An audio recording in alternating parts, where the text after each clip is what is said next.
வந்ததும் தெரிஞ்சிரும் யாரு திருடினாங்கன்னு. அவங்க கண்டுபிடிக்கட்டும்.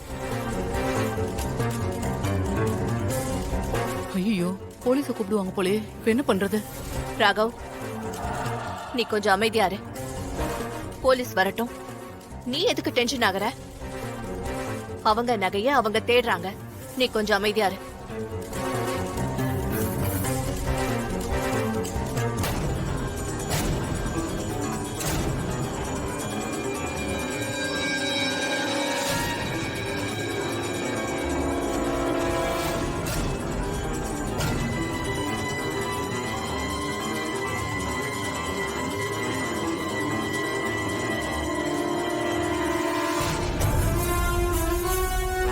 சார், இவங்க எல்லாரோட பேக்கையும் செக் பண்ணுங்க.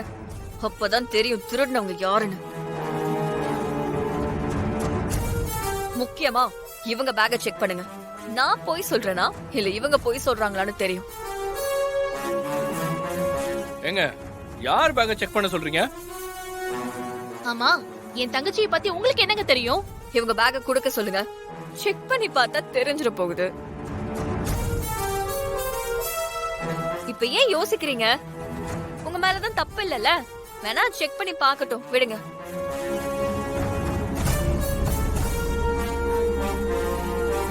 இந்தாங்க, செக் பண்ணுங்க.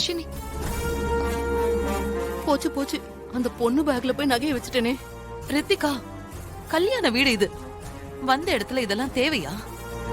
அந்த நகை காணாம போயிருக்கு. செக் பண்ணி தான் ஆகணும். ரித்திகா, நான் வேண்டான்னு சொல்றேன்ல, விடு. அன்னைக்கு கொஞ்சம் பேசாம இருக்கீங்களா?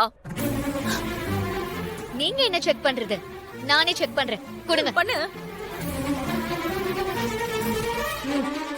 பாருங்க.